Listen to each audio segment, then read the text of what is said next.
Pernah nggak sih kamu ngerasa kayak nyesel banget abis ngomong sesuatu pas lagi emosi? Atau tiba-tiba bereaksi meledak padahal cuma gara-gara hal sepele? Ya, wajar sih. Kita semua pernah kok.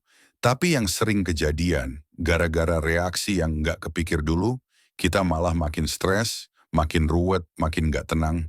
Reaksi spontan seringkali muncul tanpa filter, terpicu oleh emosi, tekanan, atau rasa takut. Nah sebenarnya gini, hidup tuh bakal jauh lebih santai kalau kita bisa nahan dikit, kasih jeda, dan nggak langsung terpancing sama situasi. Bukan berarti harus diam aja terus ya, tapi lebih ke belajar buat merespons dengan sadar, bukan cuman reaktif. Karena antara apa yang terjadi sama apa yang kita lakuin, selalu ada ruang buat mikir. Dan disitulah kuncinya. Bayangin kalau setiap kali ada yang tidak menyenangkan, kamu nggak langsung kebakar emosi. Atau pas ada masalah kita nggak langsung panik, tapi bisa tetap kalem, mikir jernih, dan ngambil keputusan yang masuk akal. Hidup jadi nggak drama banget, betapa banyak energi yang bisa dihemat, betapa banyak kesalahan yang bisa dihindari, dan lebih dari itu, betapa banyak kebahagiaan yang bisa dirasakan. Di video ini, akan dibahas gimana sih caranya kita bisa ngelatih diri buat lebih tenang. Gimana caranya supaya bisa ngatur respons bukan cuma reaksi asal. Nggak ribet, nggak teori doang, tapi beneran praktis dan bisa lo coba mulai dari sekarang. Kalau kamu ngerasa gampang kepancing, gampang emosi, atau pengen hidupmu lebih chill, video ini cocok banget buatmu. So yuk kita mulai. Satu, reaksi itu refleks, respons itu pilihan. Salah satu langkah awal dalam melatih diri untuk lebih tenang adalah memahami perbedaan antara reaksi dan respons. Reaksi adalah sesuatu yang terjadi secara otomatis, cepat, spontan, dan seringkali emosional. Biasanya kita bereaksi karena terbawa emosi, tanpa berpikir panjang. Misalnya ketika seseorang menegur kita dengan nada tinggi, kita langsung membalas dengan nada lebih tinggi lagi. Sementara itu, respons adalah hasil dari kesadaran. Kita memilih untuk berhenti sejenak, memproses apa yang sedang terjadi, lalu menanggapi dengan cara yang lebih bijak dan tenang. Latihan kita dimulai dari kesadaran ini. Belajar untuk tidak menjadi budak emosi, tapi jadi pengendali respons. 2. Ambil jeda pause dulu sebelum menanggapi.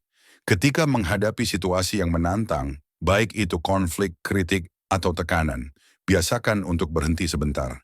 Tarik napas dulu kalau perlu hitung sampai 5. Kadang cuma butuh jeda kecil buat ngubah situasi total. Menyadari emosi yang muncul dan memilih tindakan yang terbaik. Kamu pasti pernah nyesel karena udah ngomong atau ngelakuin sesuatu pas lagi emosi. Nah, itu gunanya jeda. Nggak usah buru-buru nanggepin. Tenangin dulu pikiranmu, baru ambil sikap. Latihan sederhana ini yang terdengar mudah tapi cukup sulit dipraktikkan di awal, bisa menjadi perbedaan besar dalam hidup kita. Dengan memberi jarak antara stimulus dan respons, kita memberi ruang bagi diri sendiri untuk bertumbuh, bukan hanya bereaksi. Ketiga, kenali pemicu emosi dalam dirimu. Setiap orang punya pemicu emosional yang berbeda. Ada yang mudah marah saat dikritik, ada yang cepat tersinggung saat diabaikan.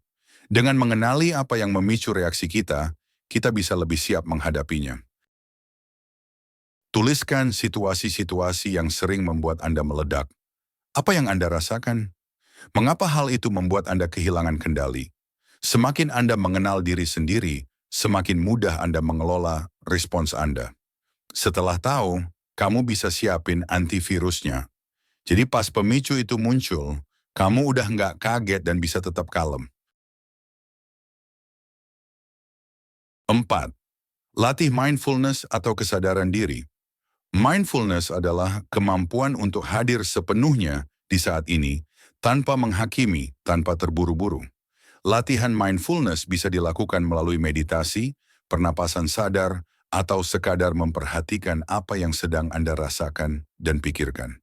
Mode ini bukan cuma buat orang yang suka yoga doang ya. Ini skill hidup yang wajib. Gampangnya gini, coba sadarin apa yang kamu rasain sekarang, tanpa ngeluh atau ngejudge. Misal, saat lagi kesel, Kamu cuma bilang ke diri sendiri, oke, gue lagi kesel nih. Tapi nggak harus langsung marah. Simple kan? Tapi efeknya gede banget. Dengan latihan ini, Anda akan lebih peka terhadap tanda-tanda emosi yang mulai muncul. Anda bisa mengenali kemarahan sebelum ia meledak, atau menyadari rasa takut sebelum ia membuat Anda panik. Lakukan refleksi diri secara rutin. Setelah mengalami momen yang menantang, luangkan waktu untuk mengevaluasi. Tanyakan pada diri Anda, apakah tadi saya bereaksi atau merespons? Apa yang bisa saya lakukan lebih baik? Apa pemicunya?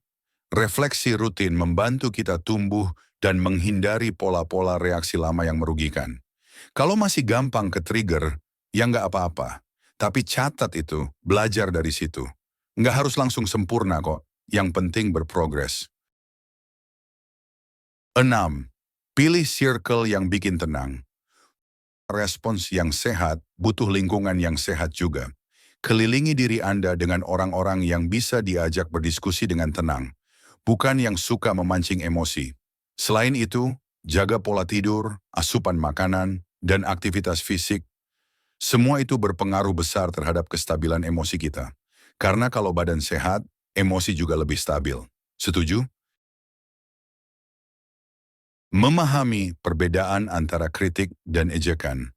Sebelum memberikan respon, penting untuk membedakan antara kritik dan ejekan. Kritik adalah masukan, saran, atau evaluasi yang bertujuan untuk memperbaiki. Kritik bisa disampaikan dengan cara yang halus maupun tajam, tapi biasanya tetap memiliki niat baik. Ejekan adalah ucapan yang bertujuan untuk merendahkan, mempermalukan, atau membuat orang lain merasa buruk. Ejekan tidak memiliki niat membangun dan seringkali bersifat personal atau menghina. Memahami perbedaan ini akan membantumu menentukan respon yang tepat. Berikut, menanggapi kritik dengan bijak. Terima dengan lapang dada, sikap terbuka terhadap kritik menunjukkan kedewasaan. Tidak semua orang mampu menerima masukan, apalagi jika disampaikan secara langsung. Jika kritik itu membangun, berterima kasihlah. Jangan langsung membela diri. Seringkali kita merasa ingin langsung membela diri saat dikritik. Tapi menahan diri sejenak dan merenungkan kritik itu bisa jauh lebih bermanfaat. Evaluasi dan ambil intisarinya. Tidak semua kritik sepenuhnya benar, tapi ada kalanya mengandung kebenaran. Pilih bagian yang bisa kamu perbaiki dan buang sisanya yang tidak relevan.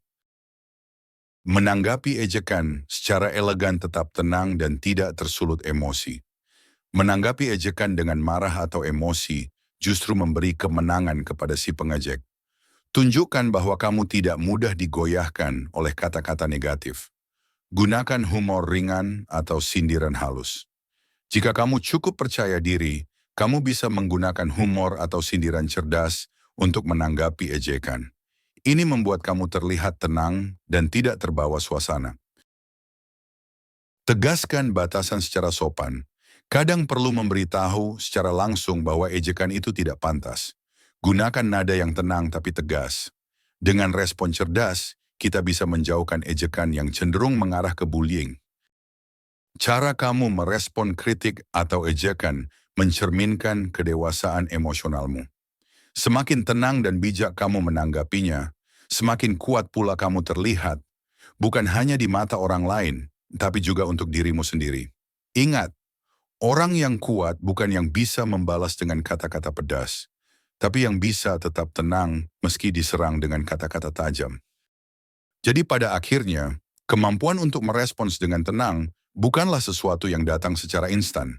Ia adalah hasil dari latihan, kesadaran diri, dan kemauan untuk berkembang.